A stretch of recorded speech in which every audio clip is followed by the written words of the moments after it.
Alright, magandang araw mga ka-tracker. Welcome sa ating YouTube channel vlog. For this video, ipakita ko lang sa inyo itong unit. Ito yung tinatawag na isusung bakla ng iba. So, bakit nga ba? So, alamin nyo kung bakit tinatawag itong isusung bakla ng mga iba. Yung mga, lalo na yung mga jeepney driver.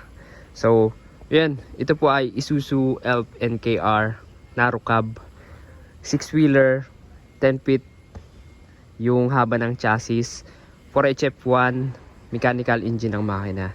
Ayan, may plaka na nakarehistro. Available unit po ito sa mga naghahanap po ng 10 feet. So ito, pakita ko sa inyo para makita nyo yung specs. So yun mga ka-tracker, yung appearance nya. Ayan, diba? Right, 4HF1 ang makina. And then, converted na rin yung kanyang manabela. Ayan, na-convert na to left hand drive. Brand new dashboard po yan. Orig na pang left hand.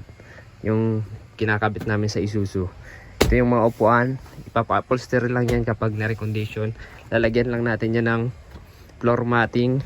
Tapos, change pintura kung anong color ng pintura na gusto nyo. Pwede natin yan pa-pinturahan. So, ayan. And then, check pang ilalim, preno, transmission, makina, syempre change oil, tune up, then gear oil, chine-check po namin yan dito.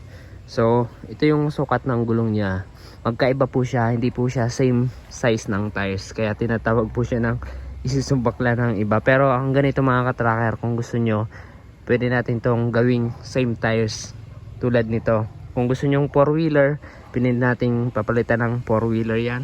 Kung gusto nyong 6-wheeler, pwede rin nating palitan yan. At ito po ay naka-disc brake sa harap, naka-brake drum sa likod.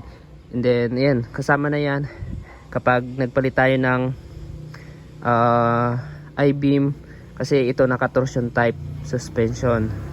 Kung gusto nyo pangkargahan, pwede natin palitan yan ng lip spring suspension. Pero kung pang 4-wheeler lang, ayan, ang papalitan lang natin yung likod.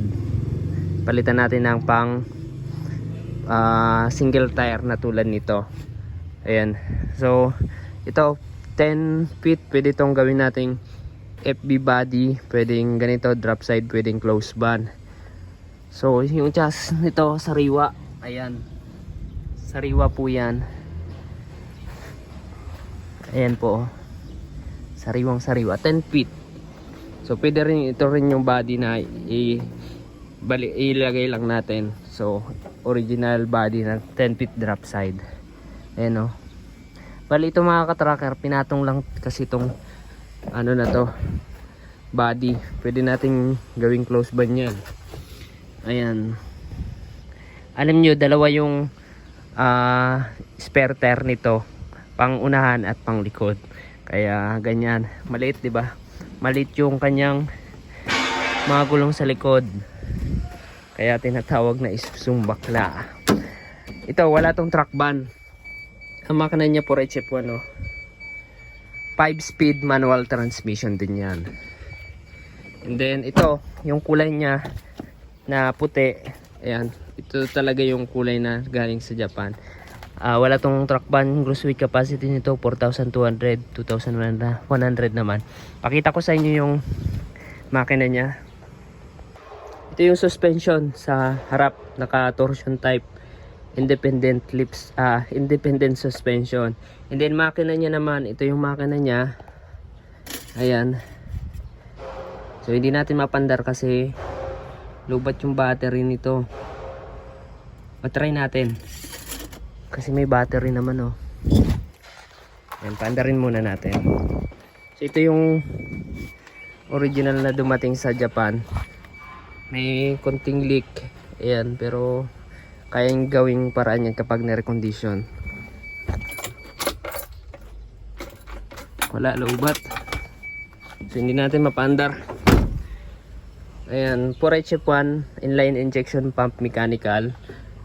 Ayan, parang kapareho lang siya ng 4HG1, pero ito 4HF1, mas mababa yung horsepower nito compared sa 4HG1, pero mas aid pa rin to, or mas lamang pa rin to sa mga makina na 4BE1 at ibang makina, kasi ito malaki na yung makina niya.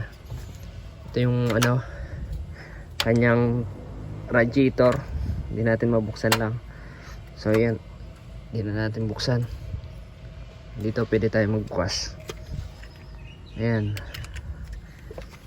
malinis yung radiator niya.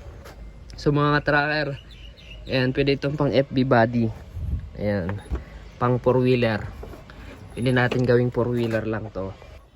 So yun mga tracker, sa presyo naman ito, depende po sa specs na